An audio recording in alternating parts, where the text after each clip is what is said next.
سلام دوستان، به باغ هنر خوش اومدید. توی این ویدیو قراره که رج 114 ماندالای دشت گل رو با هم دیگه ادامه بدیم. من توی ویدیوی قبلی هم گفتم که رج 114 خودش چند مرحله هستش و ما قرار هستش که توی این رج یک موتیف کامل رو ببافیم که تا انتهای مرحله هشتم موتیف من بافت رو توضیح دادم. حالا قراره که مرحله 9 رو بگم. فقط برای اینکه دچار اشتباه نشید این رو هم توضیح بدم که من این مرحله 5 رو توی ویدیوی قبلی با رنگ صورتی بافته بودم. از رنگ کار خوشم نیومد، شکافتم، عوضش کردم و با رنگ قرمز بافتم. خب برای مرحله 9 من باید این گلبرگ ها رو هدایت کنم به سمت پشت کار و بعد بافت رو روشون انجام بدم. اما دقت بکنید که ما توی ببینید این بخش ها گلبرگ ها رو میبریم پشت، یعنی اینکه بین دوتا گلبرگی که اینجا دارم با رنگ زرد بافتم و توی یک فضا قرار گرفتن، به هیچ عنوان گلبرگ ها رو از اینجا نمیبریم پشت. ببینید داخل این فضاها این کار رو انجام میدیم. خب برای شروع من باید وسط گلبرگم رو پیدا بکنم. گلبرگ من 2 تا زنجیر اولش داره، 2 تا زنجیره و یک پای کوتاه هم آخرش که خب با این بخش کار ندارم. 5 تا پایه بلند وسطش داره، 1 و 2 تا از این سمت سوا میکنم و 2 تا از این سمت. پایه وسط رو در نظر میگیرم، قلاب رو میبرم زیر گندمیش و نخم رو متصل میکنم. پایه هایی که قراره ببافم پایه حبابی هستش. ببینید من یه مقدار به نخم ارتفاع میدم، نخ میگیرم روی قلاب و وارد این فضا میشم.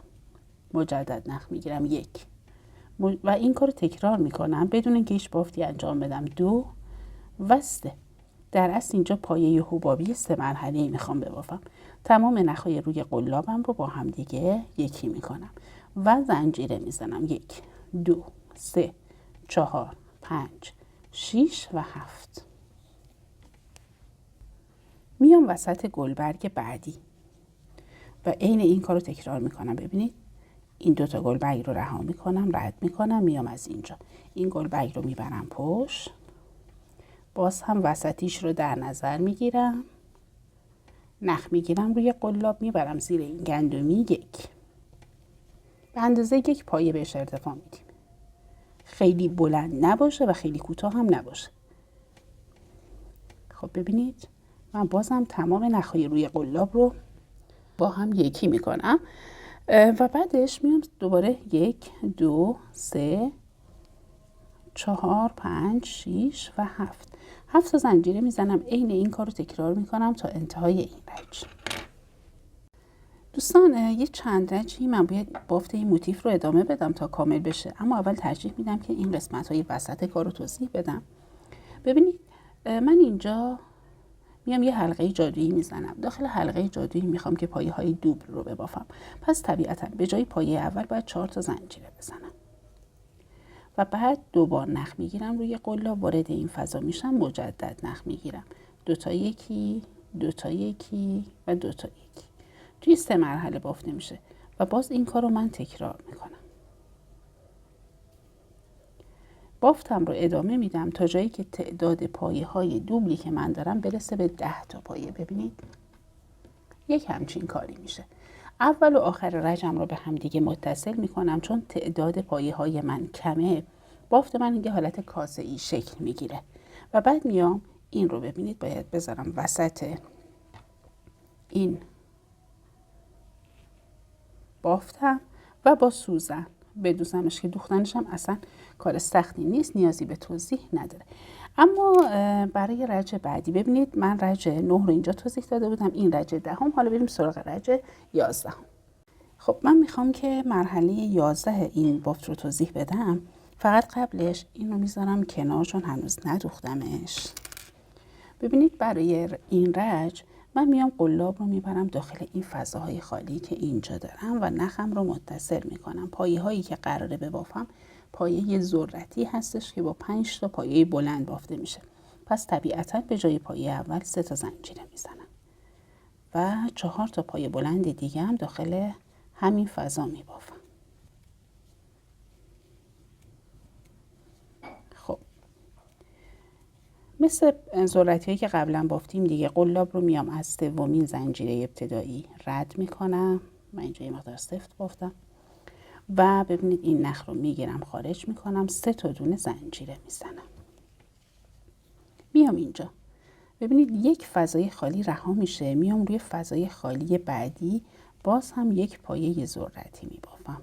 این پایه بلند اول، دوم، 3، 4 و 5. باز هم میام از اولین گندمی قلاب رو میبرم داخل و پای ذرتی مکمل میکنم. 3 تا زنجیره میام ببینید یک فضای خالی رها میکنم، با فضای خالی بعدی عین این بافت رو انجام میدم. فقط اینجا من یه توضیحاتی رو اضافه بکنم. اولش بگم که ببینید بافت ما یه همچین حالتی میخواد بگیره، دور تا دور. اگر شما خواستید این قسمت بافت یک مقداری عمودتر بیسته، میتونید تعداد زنجیره های اینجا رو کم بکنید، یا اینکه نه، حالا طبق سلیقه خودتون تغییراتی بدید. حتی میتونید پای ذرتی ها رو یه مقداری درشتر ببافید، یا اینکه اصلا میتونید این رج رو حذف بکنید، اتفاق خاصی برای بافتتون نمیفته.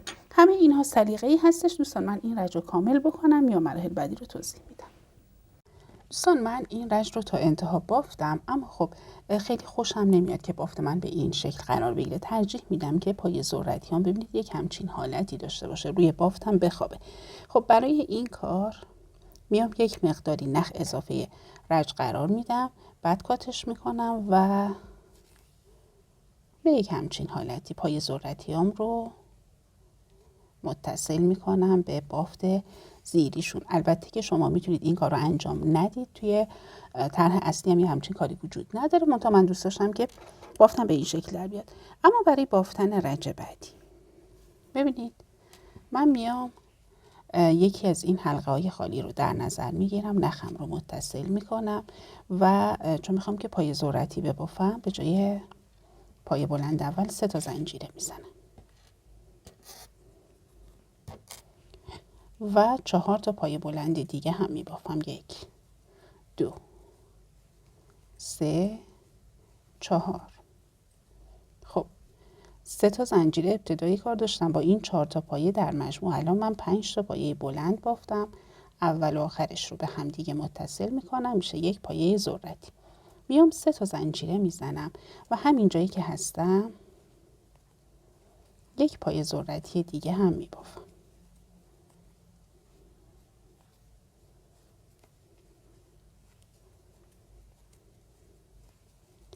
این 4مین پایه بلند بود و این هم 5مین پایه بلند.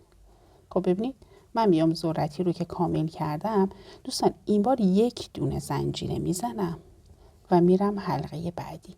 باز هم اینجا پایه ذرتی قراره ببافم. 1، 2، 3، 4 و 5. ذرتی که تکمیل شد 3 تا زنجیره و همینجا یک ذرتی دیگه. 1، 2، 3، 4 و 5. ذرتی که تکمیل شد این بار 1 دونه زنجیره و همین بافت ادامه پیدا میکنه. ببینید وقتی که در اصل دارم 2 تا پای ذرتی رو توی یک فضا میبافم، بینشون 3 تا زنجیره میزنم، اما وقتی که میخوام برم فضای بعدی بافت رو شروع کنم، ببینید اینجا 1 زنجیره، باز هم اینجا 3 تا زنجیره میزنم، میخوام برم اینجا 1 زنجیره و همین بافت رو در طول رج تکرار میکنم تا یک همچین بافتی داشته باشم.